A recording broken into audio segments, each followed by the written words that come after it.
Mon invitée du jour est issue d'une famille de grossistes et fabricants dans l'univers du papier. Elle a travaillé pour des magazines que tout le monde connaît, comme Elle, Vogue et l'Officiel de la mode. Elle est aujourd'hui créatrice de contenu digital axé sur la mode et le lifestyle. Sur Instagram, elle partage ses looks, ses marques favorites, ses produits de beauté préférés, ses voyages et sa vie de famille, toujours avec une touche de mode. Elle est aussi la cofondatrice de Maison Vaisselle, une très jolie marque de vaisselle en céramique fabriquée à la main au Portugal.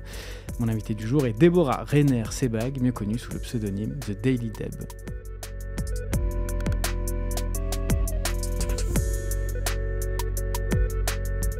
Bon, bah voilà, j'ai dressé ton portrait très rapidement, mais on va revenir un peu plus sur ton parcours, tes origines. Donc raconte-nous, comment est-ce que tu en es venu à bosser dans la presse mode, sachant que j'ai une petite info qu'on m'a glissée avant ça, tu as fait une école de commerce. Donc comment on passe d'une école de commerce à travailler dans la mode? Alors en fait, oui, j'ai fait une école de commerce, donc j'ai un bac plus 5, parcours super école de commerce, mais j'ai toujours fait des stages dans l'univers de la mode. Mes parents viennent de l'univers de la mode, ils étaient grossistes et donc voilà, j'ai toujours eu une attirance pour les vêtements, pour la mode, etc. Et du coup, mes stages m'ont permis de rejoindre le journal Elle une fois que j'ai terminé mes études. Avant ça, j'avais fait des stages chez Lanvin, dans la maison de couture au service communication. J'ai eu l'opportunité de rencontrer des rédactrices. Les rédactrices de mode, c'est vraiment celles qui sont derrière les pages de mode qu'on voit dans les magazines. Ce ne sont pas celles qui écrivent, mais celles qui font le stylisme. Alors, ça veut dire quoi, faire le stylisme dans un magazine de mode? C'est sélectionner les vêtements, looks, les vêtements. Ouais, c'est sélectionner les looks que tu vois, alors soit dans les séries de mode, soit sur les pages shopping, tu vois, les vêtements qui sont en aplat. Ça, c'est notamment ce que je faisais au journal Elle. Et, vous étiez combien chez Elle à faire ça? On était très nombreuses au Elle. Très nombreuses. Je n'ai pas le chiffre exact, mais je ne sais pas, on devait être 15 stylistes à l'époque. Ça m'a toujours surpris, parce que le Elle, c'est un hebdo quand même, ça sort toutes les semaines. En France, c'est un hebdo. En France, ouais, et on voit le nombre de pages consacrées à la mode qui est quand même assez phénoménal, donc ça en fait quand même des produits à les sourcer, à sélectionner. Donc c'est clair, on était nombreuses. On était nombreuses, aujourd'hui c'est totalement différent, de toute façon j'y travaille plus, mais non, on était nombreuses, donc il y avait une espèce de roulement. Et j'y ai passé 7 ans. Et après j'ai rejoint l'Officiel. Donc on ne fait pas une école pour rejoindre un magazine. Je pense que c'est vraiment l'expérience, les contacts. J'ai démarré avec 0 contact. C'est des contacts que je me suis créés toute seule. Encore une fois, vraiment grâce à mes stages. J'insiste là-dessus parce que c'est vrai que c'est hyper important. Choisir des bons stages, surtout quand tu es en école de commerce. Alors c'est bien, tu apprends à travailler en groupe, tu apprends un petit peu les bases de savoir comment faire fonctionner un business. Mais bon, malgré tout, tu apprends mieux sur le tard. Mais les stages te permettent de faire les bonnes rencontres. Et comment on décroche les bons stages alors? Parce qu'il y a ça aussi. Ouais, mais honnêtement, je pense qu'il faut insister. Il ne suffit pas d'envoyer un CV, une lettre de motivation. Il faut savoir insister. Des fois, peut-être un peu trop lourdement. Et même moi, je le vois aujourd'hui, quand je dois recruter, je vais privilégier quelqu'un qui est un peu insistant que quelqu'un qui m'a juste envoyé un petit mail. Ok. Et donc, tu devais être ultra sollicité, non? À l'époque, enfin, si t'es styliste pour un magazine comme Elle, après l'Officiel de la mode, enfin, les marques doivent te draguer à longueur de journée. Alors, c'est vrai que quand tu es rédactrice pour un magazine, surtout quand tu es en pigiste, parce que je n'étais pas intégrée à la rédaction, mais j'étais ce qu'on appelle une pigiste régulière. Donc, j'avais des pages récurrentes, une semaine sur 2 environ. Pendant plusieurs années, du coup, tu as les mêmes droits qu'un salarié. En gros, c'est ça. Mais tu as quand même le droit de pouvoir collaborer à l'extérieur pour, je sais pas, faire du consulting pour des marques. Et c'est ce que je faisais beaucoup. J'étais pas la seule à le faire. Et c'est ce qui fait aussi la richesse de notre métier. Typiquement, quand tu as une marque, tu as besoin de faire le shooting d'un lookbook ou de ton e-shop. C'est pas la styliste de la marque qui va venir faire ça. Elle est capable de le faire, mais elle est tellement dans son histoire, tellement tu vois, toujours avec ces mêmes codes qu'elle a depuis la création jusqu'à l'arrivée du produit fini, qu'elle a besoin d'un peu de sang neuf et d'avoir un avis extérieur. Et c'est pour ça que souvent on fait appel à des stylistes, à des rédactrices de mode qui travaillent pour des magazines. Et c'est vrai que les filles du Elle étaient, et le sont je pense toujours, très sollicitées pour venir petit peu en renfort sur ce genre de shoot. Est-ce que c'était pas aussi une manière un peu pour les marques de créer une relation favorable, une bonne relation avec, oui, avec les rédactrices. sauf que on n'est pas rédactrice en chef et que le fameux mot, il ne nous appartient pas et que bon, il n'y a pas trop de conflit d'intérêt non plus. Oui, mais c'est sûr que ça crée une relation avec la styliste, ça c'est certain, et que les marques ont tout intérêt à être en bon terme avec les stylistes, mais c'est pas pour autant que tu as la garantie. Enfin, c'est deux choses complètement différentes. C'était quoi l'ambiance dans un magazine de mode comme Elle ou l'Officiel de la mode? Là, comme ça, un peu vu de l'extérieur, moi j'ai bossé pas mal en presse, pas mode, mais dans d'autres secteurs. Mais vu de l'extérieur, on a l'impression que ça se tire quand même pas mal la bourre, qu'il y a quand même pas mal de concurrence, non, entre les stylistes, les rédactrices, mais peut-être pas, c'était peut-être une fausse idée. Alors, moi, que ce soit l'un comme l'autre, j'ai jamais été intégrée à la rédaction. J'insiste vraiment là-dessus parce que je pense que c'est différent quand il y est tous les jours que quand il y est 2-3 jours par semaine. C'est pas pareil. Après, ça reste un milieu très féminin. Donc, quand tu travailles entre femmes, voilà. Mais voilà quoi. Travailler entre femmes, que ce soit même dans n'importe quel domaine, je pense que c'est jamais très très simple. Il y a toujours des histoires de compétition. Mais non, écoute, OL, c'était malgré tout assez sain. Ok. C'était assez sain. Franchement, il y avait du boulot pour tout le monde à l'époque. Il y avait du travail pour tout le monde. T'as l'impression que ça a changé quand même depuis l'époque où tu y as bossé? De ce que j'entends, oui, ça a changé. Dans la presse. De toute façon, la presse a changé. C'est-à-dire que, je pense qu'on va y venir après, mais moi, j'ai bifurqué sur le digital en créant le Daily Deb, qui est un peu mon propre média aujourd'hui, parce que je voyais le déclin de la presse, notamment la presse féminine. Enfin, c'est vrai que moi, j'adore le papier, mais on achète moins de magazines qu'avant, donc il y a moins de travail qu'avant, et je pense qu'il était important de prendre un virage. Et tu sentais en tout cas à l'époque que ces magazines n'avaient pas forcément pris la teneur de ce qui était en train de se passer sur le digital, avec peut-être les réseaux sociaux, les blogs. Non, parce que l'EL était très actif. L'EL.fr à l'époque était super actif. Après, ce qui était dommage, et c'est toujours le cas aujourd'hui, je trouve qu'il n'y a pas assez de lien entre la rédaction digitale et la direction et la direction papier. Enfin, c'est deux entités complètement différentes. Limite, nous, on ne se connaissait même pas à l'époque, tu vois. Je crois qu'aujourd'hui, c'est toujours pareil. Et c'est dommage. Ouais, je crois que c'est encore le cas dans beaucoup de magazines, malheureusement. Je trouve que c'est dommage. Je trouve que c'est dommage. Et donc, qu'est-ce qui t'a incité à quitter cet univers finalement? Est-ce que tu avais déjà commencé peut-être à créer de Daily Deb sur les dernières années de tes collaborations avec les magazines? Alors, j'ai créé le Daily Deb au moment, en fait, quand je suis partie du L, après plus de 7 ans passés là-bas. Quitter le L, c'est un peu une prison dorée. Enfin, c'est un peu partir d'une prison dorée parce que le L, comme tu dis, c'est une carte de visite magnifique. D'abord, j'y ai passé 2 super années. C'est vraiment, c'était hyper prestigieux comme premier travail en tant que rédactrice. Et je me suis dit, où est-ce que je vais aller? Et à part le L, c'était quoi? C'était le Vogue ou rien. Enfin, après, si, il y avait l'Officiel. Mais l'Officiel, je n'y pensais même pas parce que c'était une petite équipe. C'était un groupe très familial. Donc, j'y pensais pas forcément. Et le Vogue, je savais que pour y évoluer comme il fallait commencer stagiaire et être patiente, etc. Et là, j'avais plus l'âge de retourner stagiaire, en fait. J'avais plus envie de ça, j'avais déjà atteint un truc et j'avais pas envie de retourner en arrière. Donc, je me suis dit, bon, qu'est-ce que je peux faire? Parce que exister dans la mode, on peut y arriver. Une fois qu'on y est arrivé, c'est très bien, mais on peut aussi disparaître du jour au lendemain.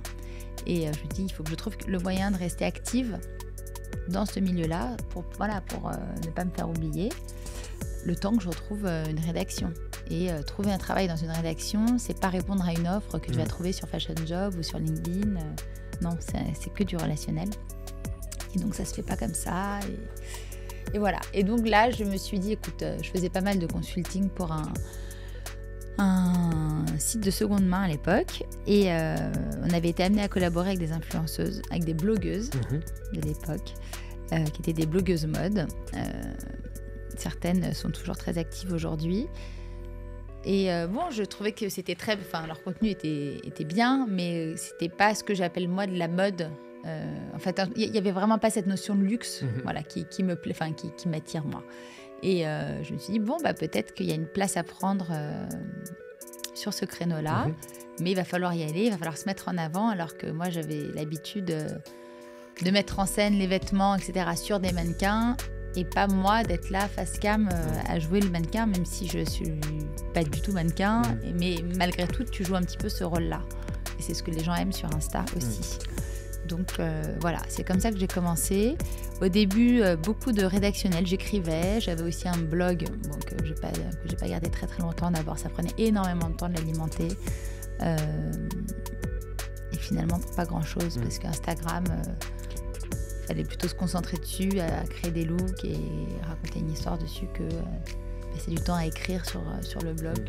Moi, je le faisais plus pour me rassurer et pour marquer la différence entre le fait que je venais d'une rédaction et pas que c'était pas juste de l'opportunisme du moment, quoi. Ouais, puis c'est vrai que de créer un blog, c'était le premier réflexe des journalistes qui voulaient se lancer aussi seuls, parce que c'est ce qui ressemblait aussi à l'époque le plus à un média, même digital, au sens propre. Ça ressemblait à un site média avec des articles, une homepage. Bon, voilà, ça. Oui, c'est sûr. Après, ça m'a aidé à construire un peu le truc, mais moi, je venais pas non plus de l'écrit, donc c'était un effort. C'était un double effort pour moi, tu vois, d'écrire, d'avoir un ton digital, parce que t'écris pas pareil sur Internet que sur le papier. Enfin, non, c'était tout un truc. Voilà. Donc, t'as plutôt préféré miser sur ton compte Insta. Après, oui. Et donc j'ai lancé le Daily Deb au moment où j'ai rejoint l'officiel. Les deux se sont faits en même temps. Parce que donc après le L, finalement, c'est à l'officiel que c'est la rédaction de l'officiel que j'ai rejoint. En tant que pigiste aussi, je m'occupais des séries de mode accessoires. C'était génial. J'ai passé 4 ans avec la famille Jaloux. C'était une super expérience. Et parallèlement à ça, il y a le Daily Deb qui a évolué. Alors je ne l'ai pas monétisé tout de suite. Mais quand ça a commencé à devenir sérieux, c'est aussi à ce moment-là où on s'est dit au revoir avec l'officiel, et je pense que c'était bien parce qu'il n'y avait pas d'histoire de conflit d'intérêt. La question que tu me posais tout à l'heure, avec un groupe comme l'officiel, ça aurait pu me poser plus de problèmes que c'était le cas où elle.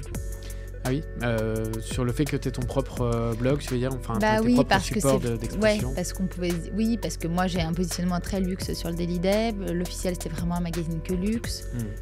Donc, on aurait pu croire encore que c'est faux, parce que, et ça, je ne m'attendais pas à ça. C'est vrai qu'au début, je me suis dit, allez, très facilement, je vais avoir les mêmes interlocuteurs que voilà, les attachés de presse à qui je parle tous les jours pour faire rentrer mes shoppings pour le journal vont être les mêmes que celles à qui je vais parler pour qu'elles me prêtent des looks pour les shooter, pour les mettre ensuite en photo sur le Daily Deb.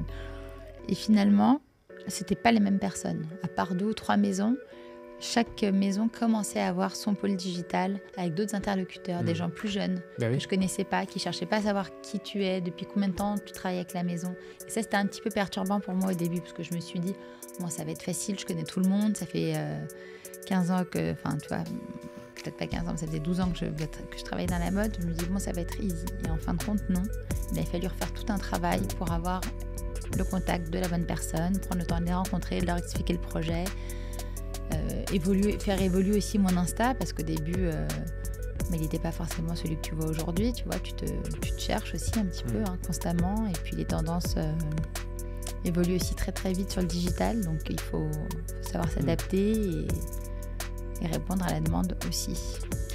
Oui, je suis assez étonné de la position d'un magazine qui refuserait de collaborer avec des stylistes qui ont leur propre présence, et d'ailleurs très développés sur le digital, parce que c'est plutôt aussi une force de t'appuyer sur des personnes qui sont très suivies, référentes. Ça peut même être une occasion de gagner en visibilité auprès d'une certaine communauté. Je pense qu'aujourd'hui, effectivement, dans les process de recrutement, je pense que le compte Instagram de la personne que tu as en face de toi joue, c'est clair. Mais moi, c'était peut-être un peu tôt. À l'époque, tu étais considérée comme une concurrente potentielle. Non, mais même, tu vois, je pense que dans le... En plus, t'étais pigiste, je veux dire, tu vois. Oui, non, mais attends, moi, ils m'a jamais rien reproché, absolument jamais rien. Moi, tu t'es un peu auto-censuré. Oui, mais de toute façon, c'était la fin, voilà, tu vois, c'était la fin d'un cycle, et j'ai passé plus de 4 ans et demi, c'était déjà très bien. Et puis après, moi, il fallait aussi que je me concentre sur le Daily Deb. Il y avait de plus en plus de choses qui se passaient. Je monétisais le site, mon Insta, et il fallait que je m'y consacre pleinement. Mais voilà, 1 ou 2 fois, j'ai quand même une petite réflexion. Je voulais pas qu'on me dise « Ah oui, t'as placé cette marque parce que derrière, tu veux bosser avec ». Non, en fait, quand je disais « J'ai envie de faire une page sur tous les nouveaux créateurs », il y a plein de nouvelles marques qui sont des marques qui sont nées sur, enfin pas qui existent depuis longtemps, mais qui d'un coup renaissent via Instagram et avec une vraie proposition créative. Je me rappelle qu'un jour j'ai voulu proposer un sujet sur ce type de marque parce qu'il y a vraiment un truc nouveau. On m'a dit ah ouais ça c'est canon, mais bon ils annonceront jamais, laisse tomber, on le fait pas. Ah ouais. Et peut-être que derrière, on aurait pu dire oui, tu veux faire ça parce que derrière, tu veux bosser avec eux. Non, c'est pas le cas. C'était juste que, en tant que journaliste, voilà, c'était aussi mon devoir de montrer autre chose que toujours les mêmes maisons. Et en termes de, financièrement, t'arrives à retomber sur tes pattes. Enfin, je veux dire, ce que tu quittais dans l'univers des médias traditionnels, t'as réussi à gagner entre guillemets rapidement la même chose toi en indépendante. Ah oui, ça carrément. De toute façon, ça c'est bien connu. Les pigistes de magazines ne roulent pas sur l'or avec ce qu'on perçoit en tant que styliste à proprement parler dans un journal, surtout quand on est pigiste. On gagne notre vie justement avec tous les jobs qu'on fait en parallèle de stylisme, de consulting. Et ces jobs-là, on les a grâce aussi aux magazines avec qui on travaille. Donc finalement, on s'en sort comme ça. Là, aujourd'hui, oui, je m'en sors comme ça. Et ça fait plusieurs années que je monétise le Daily Dab. Parce que là, on est en quelle année quand tu prends vraiment le 2016. Le Daily Dab sérieusement, à 100% full time 2016, non. 2016, je lance.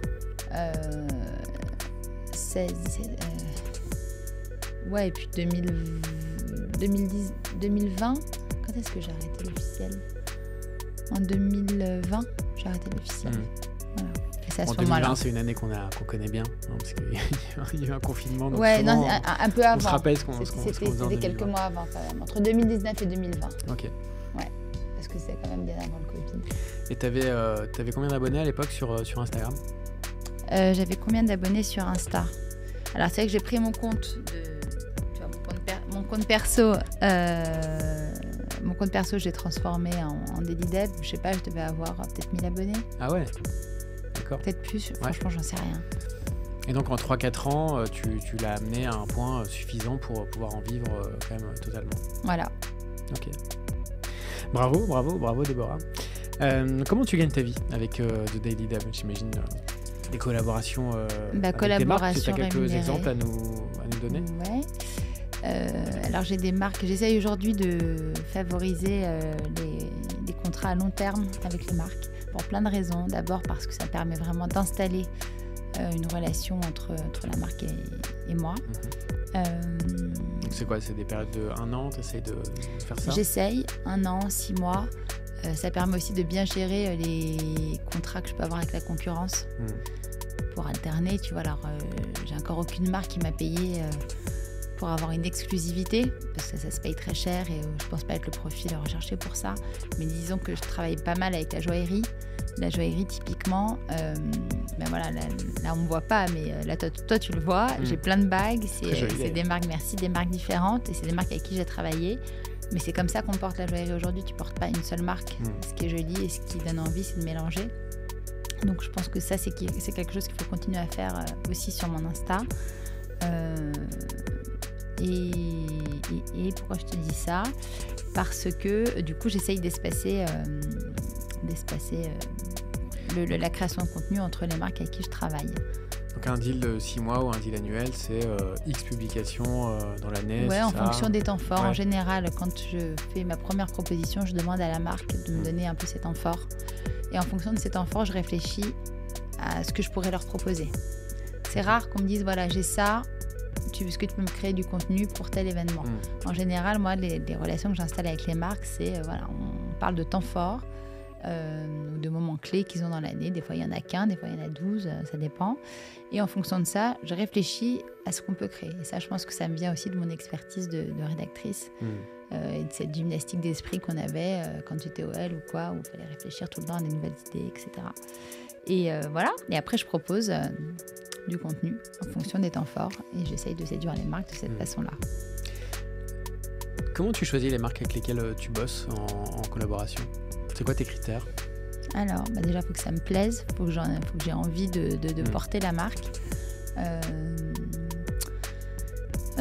Ou alors, il faut qu'il y ait vraiment quelque chose de très original, ou alors quelque chose en histoire qui m'attire. Mais bon, une marque qui me plaît, ça c'est certain. Au début, j'avoue que j'ai pu me perdre un petit peu en acceptant un peu tout et n'importe quoi. Non, aujourd'hui, c'est beaucoup plus réfléchi. Tu vois, là, j'ai refusé une marque la semaine dernière parce que je trouve que l'image n'est pas suffisamment bonne et que j'ai peur que ça me desserve. En confection ou joaillerie ? En confection, notamment, et j'ai peur que ça me desserve. Ça va très vite, on est très nombreuses. Parce que c'est une image un peu cheap, pas assez haut de gamme. Ouais, peut-être. Alors, moi j'aime bien le mass market, ça me pose pas de problème, tu vois. J'adorerais bosser avec Mango, je travaille pas avec, mais j'adore faire la bonne trouvaille dans le mass market, la mélanger, tu vois, c'est pareil. J'aime mixer les univers à partir du moment où il y a quelque chose d'intéressant.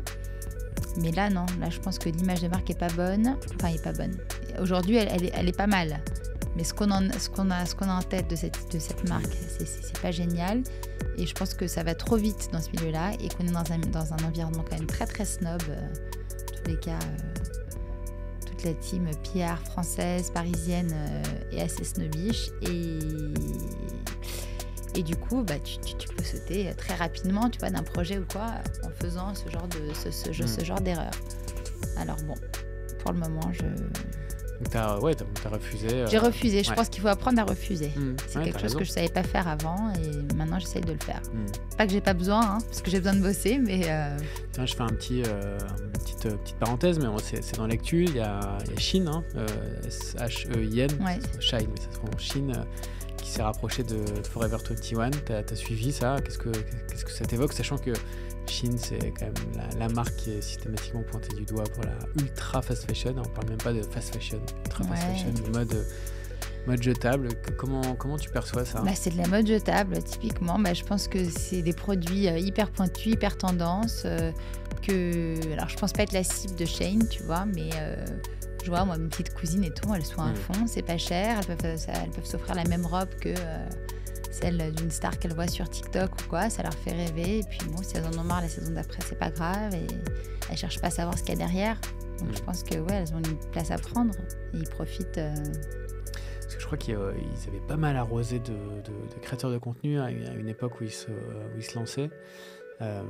Plus trop maintenant, parce que un peu pour les raisons pour lesquelles tu as sans doute refusé le deal la semaine dernière. Mais alors moi la marque en question, c'est pas du tout ce genre de marque. On n'est pas du tout dans le mass market, c'est plutôt une marque française, mais avec une image qui va pas. Et pour le coup, qui a travaillé là avec beaucoup d'influenceuses. Des filles pas mal, mais juste... si je veux garder ce positionnement un peu mode, un peu pointu, entre guillemets... Faut faire des choix. Faut faire attention. Et est-ce que dans ton contenu, tu vas nous parler un peu plus de ta ligne éditoriale, est-ce qu'il y a je dirais pas des combats, mais des prises de position comme ça que tu pourrais prendre? Je sais pas, là on parle de Shine. Est-ce que tu as des sortes d'engagement aussi envers ta communauté, ou tu te dis que c'est pas forcément ton rôle et que... Alors je pense que c'est pas mon rôle, mais... et ça m'agace assez d'ailleurs, toutes ces prises de position sur Insta. Je pense que c'est pas le lieu.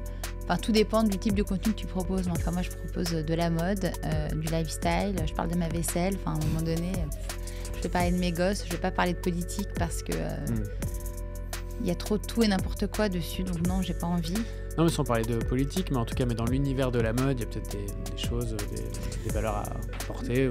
Alors, moi, je suis pas extrême dans ce que je fais. Bien sûr que tant qu'on peut être sustainable au maximum, on l'est. Je suis pas à 100%. Moi-même, j'ai une marque de vaisselle qui est sustainable. On est fabriqué à la main, on a des circuits courts de production, etc. On limite l'utilisation du plastique, enfin bon, on fait tout ce qu'on peut pour bien faire, mais je suis pas extrême, donc je vais pas dire je ne porte que des marques comme ci, ou je bannis toutes ces marques-là, non, je porte de tout. D'ailleurs, souvent, les positions extrêmes qu'on voit sur Instagram, on voit qu'elles sont assez hypocrites. Donc voilà, je suis honnête, je porte de tout, ça m'amuse de dénicher la bonne pièce chez H&M, chez Zara, j'aime bien, je le fais pas systématiquement, et honnêtement, je le fais de moins en moins. C'est vrai que... j'essaye de limiter un petit peu ma consommation, parce que je me rends compte que je mets pas le quart de ce que j'ai, que finalement je suis tout le temps... ce que j'aime le plus porter, c'est un jean, un pull ou un t-shirt l'été, tu vois. C'est vraiment ma tenue favorite.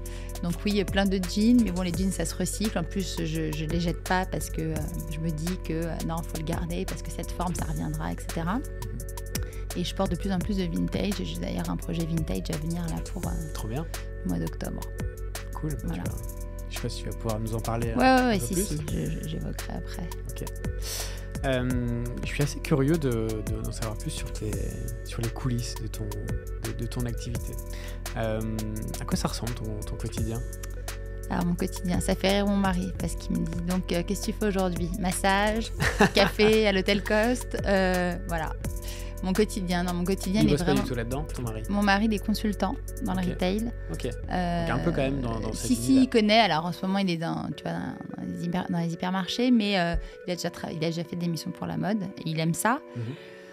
Mais c'est vrai que oui, mon quotidien, il fait rêver de l'extérieur. Mais attention, je fais un métier que j'adore. J'ai la chance de travailler dans un très bel univers où je suis toujours reçue. Voilà, mes rendez-vous se font dans des endroits très agréables. Quand on part en vacances ou quand on est invité pour des voyages, on est toujours très très bien logé, on voyage toujours de façon parfaite. Mais on n'a jamais de break, jamais. Même quand on part en vacances au mois d'août, qui est le moment où on est censé vraiment déconnecter, on ne déconnecte jamais parce qu'il faut continuer de créer du contenu, parce que c'est là qu'on t'attend finalement. Donc tu n'es jamais tranquille. Le week-end, c'est pareil. En fait, tout est sujet à créer du contenu. Donc en permanence, tu réfléchis à quoi faire. Et même si c'est des photos qui ont l'air très spontanées, ceux qui te disent oui, je ne fais que des choses à l'arrache comme ça, mais j'y crois pas du tout. Je pense que c'est toujours un peu réfléchi derrière. Moi en revanche, je m'autorise un peu plus de légèreté par rapport à tout ça et c'est moins réfléchi qu'avant. Et je pense que ça plaît mieux parce qu'il y a un côté plus authentique qu'on ressent. Je pense qu'Instagram, c'est pas un magazine de mode. Au début, j'étais assez obtus en me disant non, il faut que je fasse l'équivalent d'un magazine, etc. Donc non. Ou alors, il fallait que je fasse vraiment que ça, que ce soit que très, très artistique. Mais finalement, je pense que sur Instagram, tu as besoin de t'identifier. Enfin, moi, ma communauté, c'est ce qu'elle recherche. Elle veut savoir ce que je porte, elle veut savoir où je fais mes mains, elle veut savoir où je fais ma couleur. Ça, tu le sens, tu suis quel type de post fonctionne le mieux, je me rends compte que la beauté, ça fonctionne d'engagement. vachement bien. Peut-être plus que la mode. La mode, elles aiment, ça va les inspirer, mais elles vont rarement me poser des questions parce qu'en général, je tag les marques, etc. Mais la beauté, elles sont très, très au taquet là-dessus. Et encore, donc des conseils, des astuces. J'aime bien savoir quels soins tu as fait, où tu fais tes ongles, son vernis est cool. T'avais vu cette vidéo qui était quand même assez drôle sur les Instagram Husband où tu voyais un peu les coulisses, t'as un mari qui prenait sa femme en photo dans plein de positions un peu ça le fait pas rire du tout parce que mon mari me prend mes photos en vacances et encore je me retrouve de plus en plus à poser mon téléphone et à me prendre en photo seule parce que il en a marre de il en a ras le bol et surtout il est déjà arrivé que quelqu'un le prenne en photo pendant qu'il me prenait en photo. Et non, et ça passe pas, et ça le fait pas rire du tout, et je peux comprendre, tu vois, t'arrives au resto de dire attends 2 secondes, je fais d'abord ma photo. C'est vrai que ça enlève un petit peu la magie du moment. Donc t'essayes de te freiner un peu par rapport à ça ? Oui et non, mais moi j'aimerais qu'il me prenne à la volée. Je dis il faut que tu me prennes à la volée, il faut pas que tu attendes que je te demande. Et il me dit je suis pas ton photographe, on va pas non plus partir avec un photographe en vacances. Bon, donc je me débrouille comme je peux. Voilà. Et puis pour en revenir à mon quotidien, parce que tu m'as posé la question et je pense que j'ai dérapé, donc mon quotidien il est basé aussi beaucoup sur des relations humaines. Quand je vais boire des cafés, effectivement, je peux aller petit-déj, déj et boire un café dans l'après-midi, mais ça ce sont des rendez-vous de travail avec des gens que j'apprécie parce que tu bois pas un café... Tu es obligé de rien en fait sur Insta. Les marques, elles sont pas obligées de travailler avec toi. D'ailleurs, si elles t'apprécient pas, elles travailleront pas avec toi, même si tu as un super profil. Et encore moins prendre le temps de te rencontrer autour d'un café. Mais donc voilà, les cafés que je prends sont avec les marques avec qui je collabore déjà ou ceux avec qui j'ai envie d'entretenir une relation ou de créer une relation. Et dans l'objectif de décrocher un contrat derrière. Voilà. Donc ça, mes journées sont remplies de rendez-vous ou alors de shooting. Et puis aussi, Et là, sur tes shootings, tu fais appel à un photographe pour le coup ? Alors oui.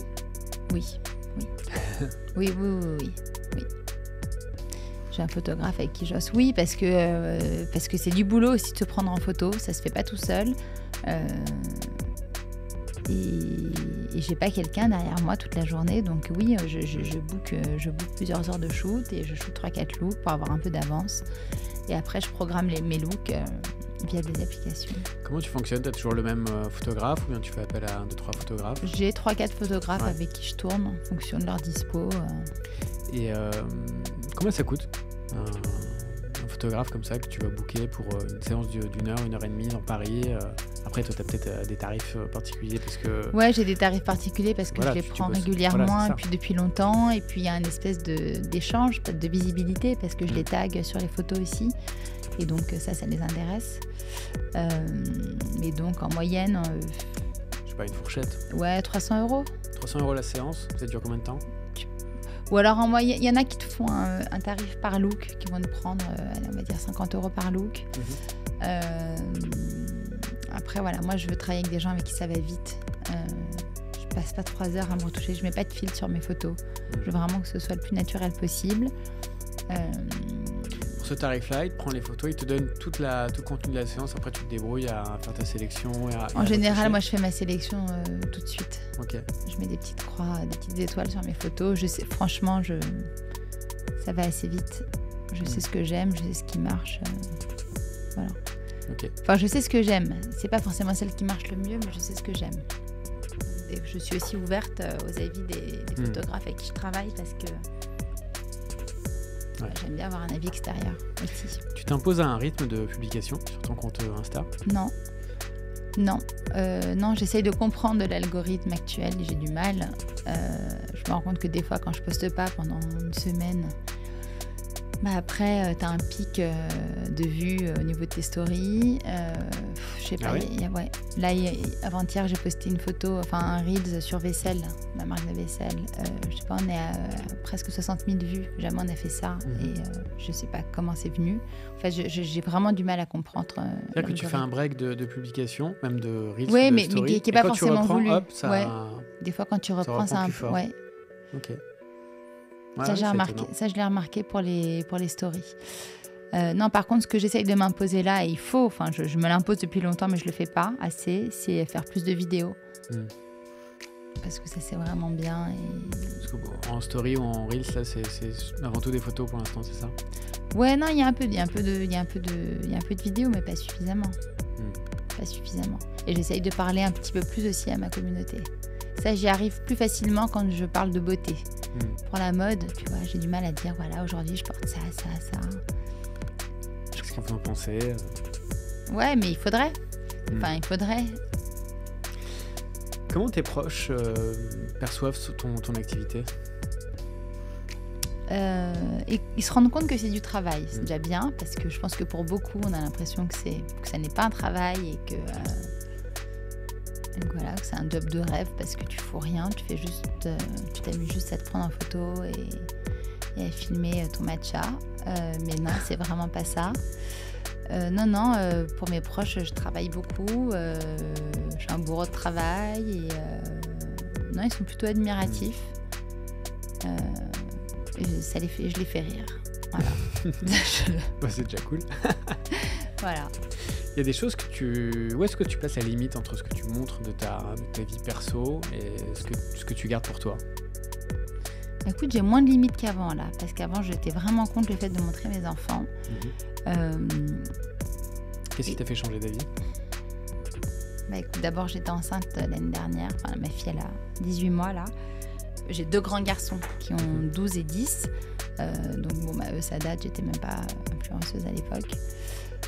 Mais et puis ça les fait pas tellement rire, tu vois, ça les gonfle un petit peu, donc je vais pas forcer mes enfants à apparaître sur mes vidéos.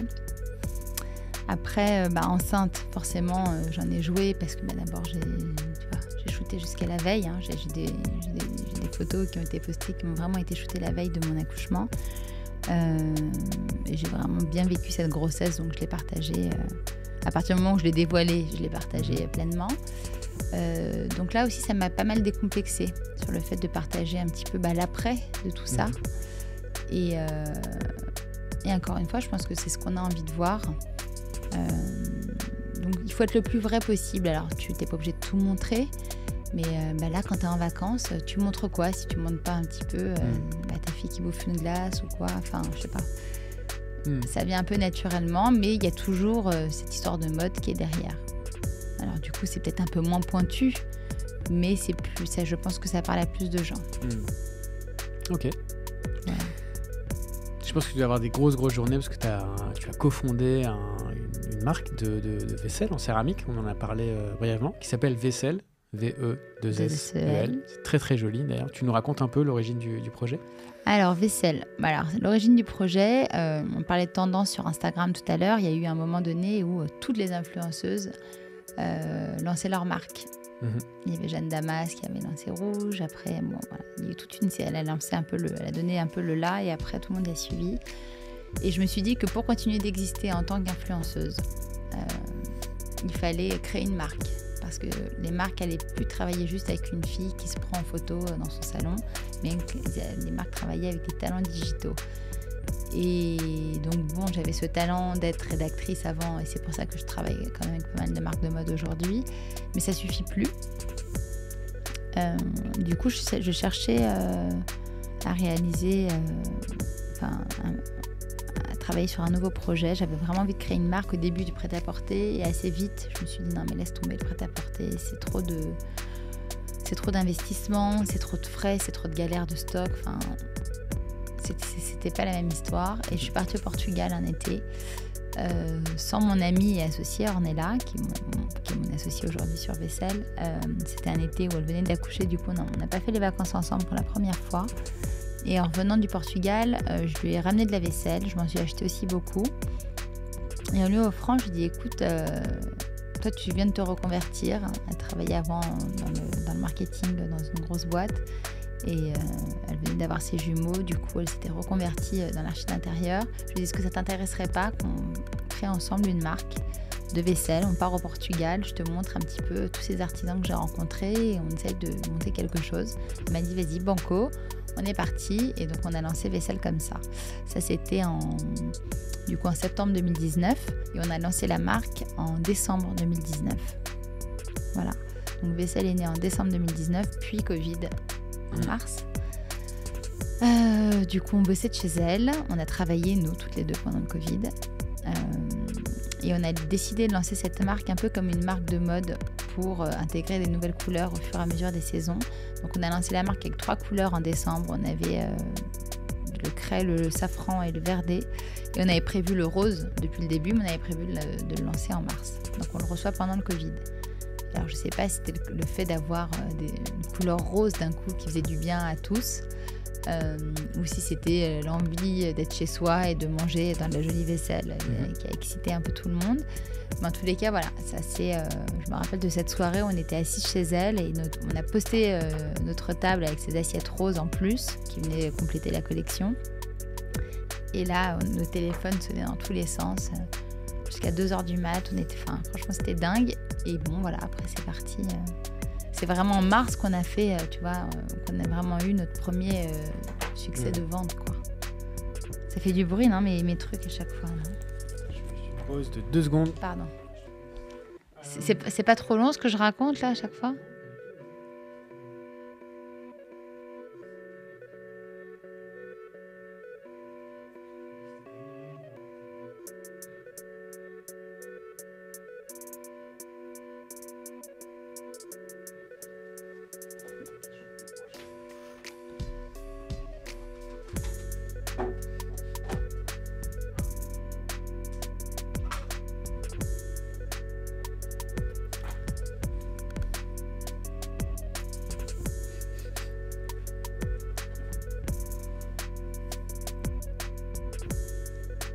Non mais c'est très cool jusqu'à présent. Ouais. Ouais. Super intéressant.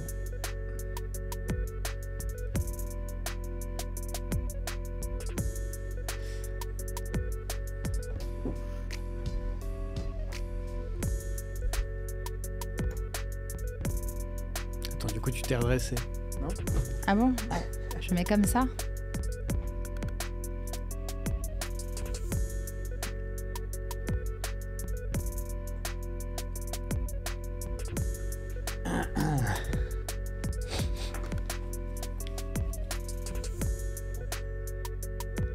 Il était défoncé encore plus. C'est bon ? Ouais. Donc ouais, c'est en mars que les ventes ont vraiment décollé. Comment on passe de créatrice de contenu, influenceuse, à créatrice de vaisselle et gérante d'un shop en ligne? Comment ça se passe? D'abord, quand tu es créateur de contenu, tu es un peu entrepreneur aussi parce que tu gères ta société, tu gères tes contrats avec les marques. Moi, aujourd'hui, j'ai un agent, mais pendant longtemps, j'étais seule. Tu gères une société, en fait. Tu payes ta TVA, Alors, tu n'as pas forcément besoin d'un local, mais tu as plein de choses à gérer. Et moi, je pense avoir de toute façon cette fibre entrepreneuriale. J'aime bien les projets, j'aime bien les challenges. Et tes parents étaient eux-mêmes entrepreneurs, donc tu avais ça aussi. Tout à fait, c'est vrai. Alors après, c'est vrai que tu as toujours ce côté un peu insécurité parce que tu sais jamais de quoi sera fait le mois d'après. Mais bon, ce que je te disais tout à l'heure, aujourd'hui, j'essaye d'avoir des contrats à longue durée pour pouvoir justement aussi mieux gérer toute cette partie-là. Et non, écoutez, donc vaisselle, en revanche, je l'aurais pas fait si j'étais toute seule. J'avais envie de le faire, mais seule, je l'aurais pas fait. Et voilà, mon associé, je pense qu'on est complémentaires. Comment vous vous complétez avec Ornella? Au début, on avait vraiment des tâches très différentes. Elle avait toute la partie créative, on l'a toutes les deux. On intervient vraiment toutes les deux sur le design des assiettes, etc. Après, moi, j'ai plus toute la partie image, Insta, etc. Et elle, plus les relations avec les clients, avec tu vois, tout l'aspect un peu plus chiffres, l'envoi des commandes, etc. Aujourd'hui, on est un petit peu plus toutes les deux sur tout. Voilà. Mais qui gère les créas? Sur Insta? Les créas, même sur les réseaux? Ouais, sur les produits, sur la vaisselle? Ah non, sur la vaisselle, c'est toutes les deux. Okay. Toutes les deux, et on travaille vraiment main dans la main avec notre artisan, Luis, qui est au Portugal. Il est où au Portugal? Alcobaça. C'est dans quelle région? C'est pas loin de Nazaré, les Hira, tout ça. Très chouette. Voilà. Mais, j'ai envie de passer 2 semaines et demie, c'est pour ça que bien. On Algarve. Pas tout à fait la même. Non, pas pareil. Donc tu as l'occasion d'y aller assez régulièrement? Ouais, on n'y va pas plus que ça non plus, parce que c'est vrai qu'on a la chance vraiment d'avoir Louis qui a le sens du beau. En tous les cas, on se comprend vraiment au niveau de l'esthétique, de ce qu'on aime, quoi. C'est très rare de recevoir un proto de sa part qui ne corresponde pas à ce qu'on attend. Donc non, on y va 3 fois par an. Ça va. L'empreinte carbone de vaisselle est OK. Non, c'est OK. Et alors sur le digital, vous avez donc un shop en ligne que vous avez fait, je crois, avec Squarespace. Tout à fait. Voilà. Tu racontes un peu comment ça s'est fait? Alors Squarespace, moi je connaissais pas. On est passé par une agence qui nous a recommandé Squarespace pour héberger notre site. Qui nous a dit écoutez, allez-y, c'est hyper facile à utiliser. Ce sera aussi moins onéreux que la concurrence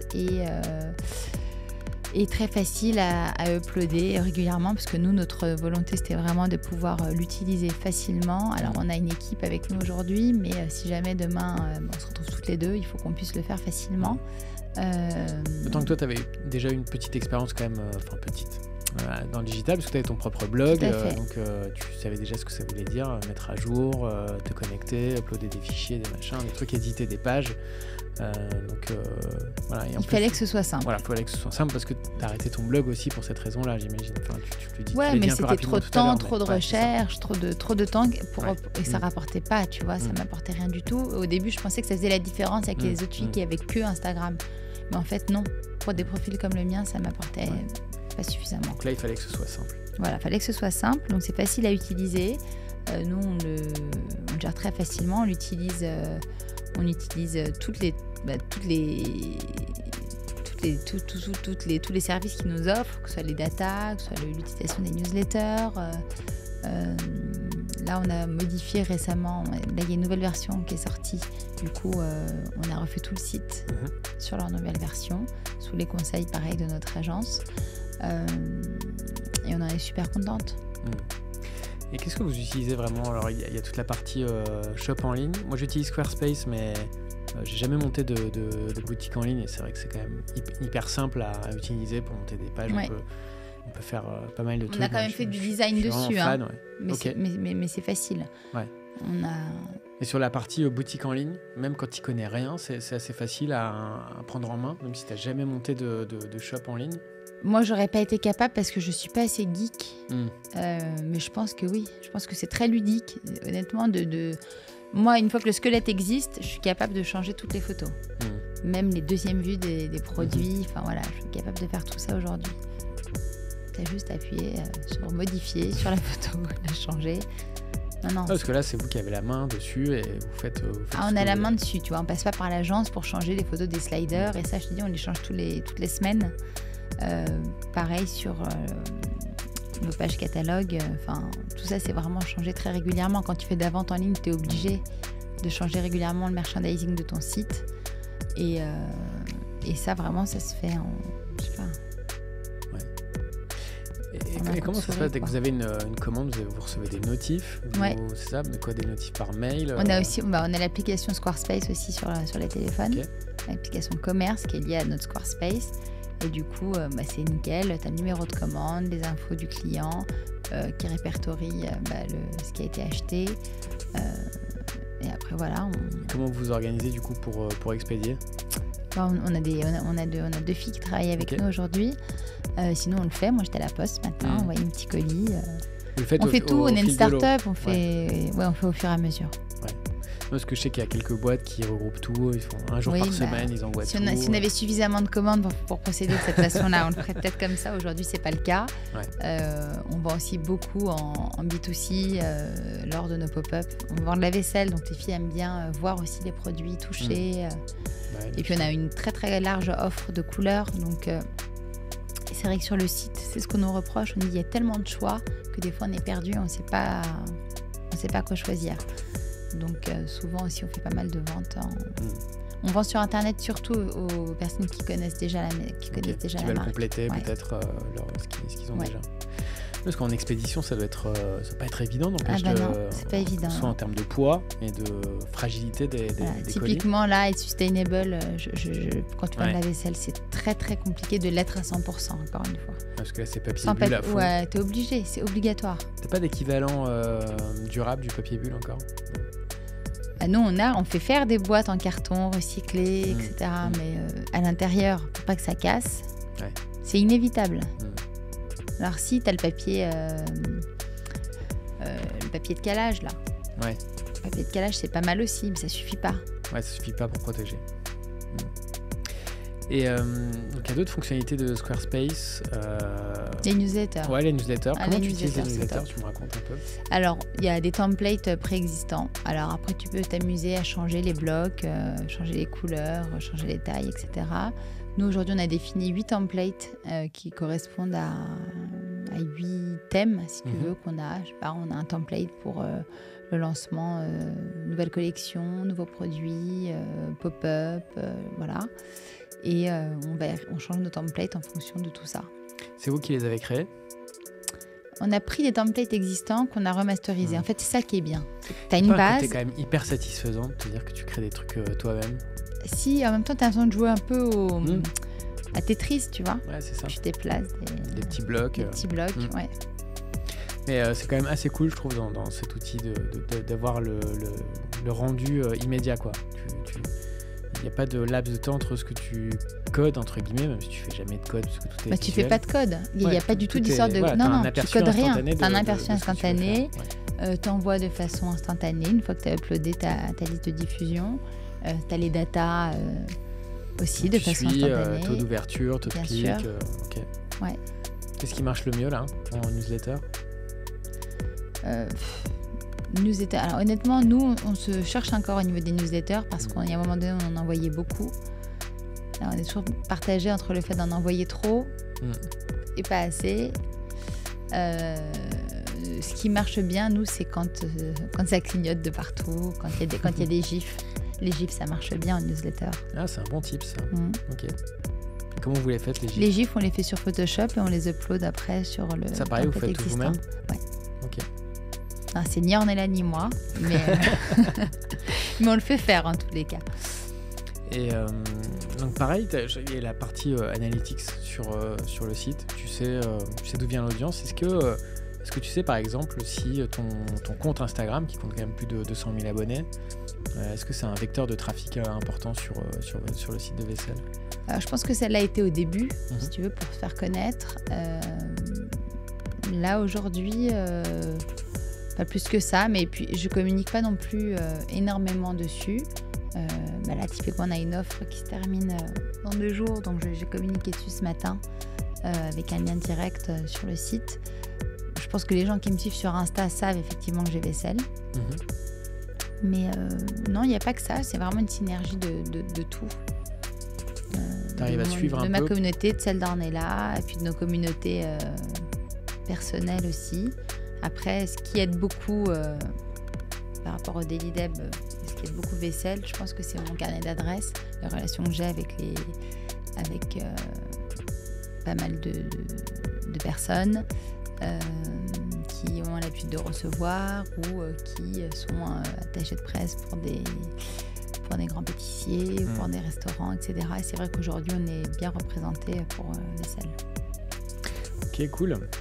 Donc le site, tu nous rappelles l'adresse? Maison Vaisselle, ve2sel.com. Tout attaché. Tout attaché. Je te le fais en live.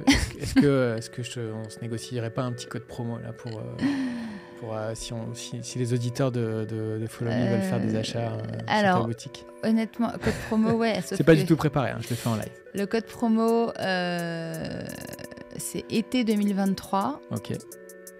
Voilà, mais vraiment pour les auditeurs de Follow Me. Il est valable jusque quand? Normalement jusqu'au 31 août. Ah ouais, donc il va falloir se speeder. Donc on va le faire durer une semaine de plus. Ouais, parce que tu sais que cet épisode sortira après le 31 août. C'est ça. Ouais, c'est super sympa, Deb. On va foncer. Donc été 2023. Été 2023, en majuscule. Tout à fait. Quel conseil tu donnerais aux créateurs de contenu qui ont envie de se lancer là-dedans et d'en vivre à 100%? Alors aujourd'hui, je pense qu'il faut vraiment être le plus authentique possible et essayer d'avoir vraiment quand même quelque chose à raconter, avoir un axe un petit peu différenciant. Quoique ça veut rien dire. Quand je vois sur TikTok des trucs qui passent, qui sont vraiment...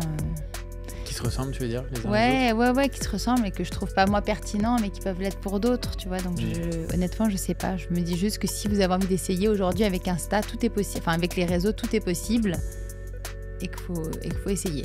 Mais c'est vrai que si tu veux quelque chose d'un petit peu chiadé, un peu...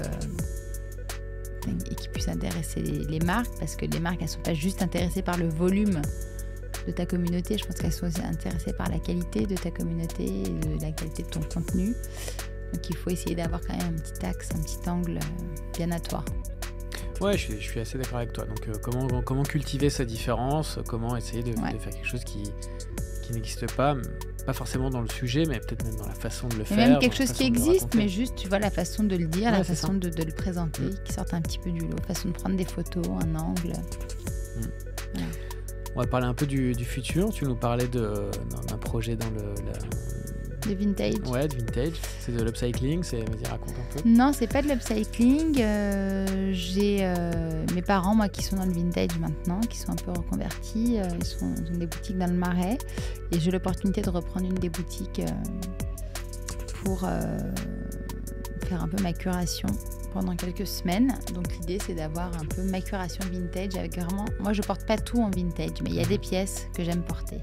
Les trench, les jeans, j'aime les acheter vintage, des vestes en cuir, enfin il y a vraiment des produits phares. Donc l'idée, c'est vraiment que je chine une série de pièces, voilà, comme ça, un peu uniques, et de les présenter, de les mettre en scène. Dans une boutique physique. Dans une boutique physique. On pourrait les acheter dans le Marais, en ligne 130 rue de Turenne. Non, en ligne, non, ce sera sur place. Okay, enfin, en ligne, non, je sais pas, on verra. En octobre. Okay. J'ai pas encore le... Mais c'est une boutique éphémère. C'est une boutique éphémère. Il n'y a pas un truc à faire sur la vaisselle vintage aussi? Il y en aura dans ce... Il y en aura. Il y en aura dans cette petite boutique qui s'appelle RM. RM. EREM. Voilà. C'est quoi la signification ? En fait, c'est le nom de la boutique de mes parents, qui était en fait la boutique de mes grands-parents initialement, et qui était grossiste à l'époque.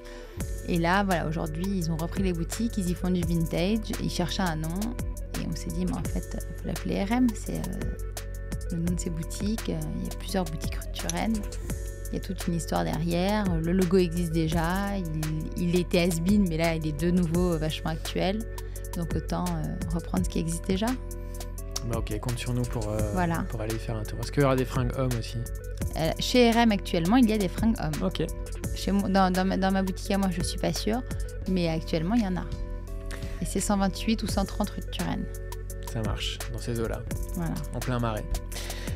Merci beaucoup Déborah, je te souhaite plein de réussite pour tes projets à venir. Encore bravo pour ton parcours, pour ce que tu as réussi à construire sur Insta, pour ta marque aussi, Vaisselle, évidemment je suis allé faire un tour, c'est très très joli. Et en plus c'est fait main, et en plus et c'est très léger. Et c'est très léger, oui c'est ça, parce que c'est un peu ton sujet, il fallait que ce soit, céramique léger. Mais léger. Et donc bravo, je te souhaite encore une fois plein de réussite dans tes différents projets. Puis on se voit en octobre rue de Turenne. Allez, très bien.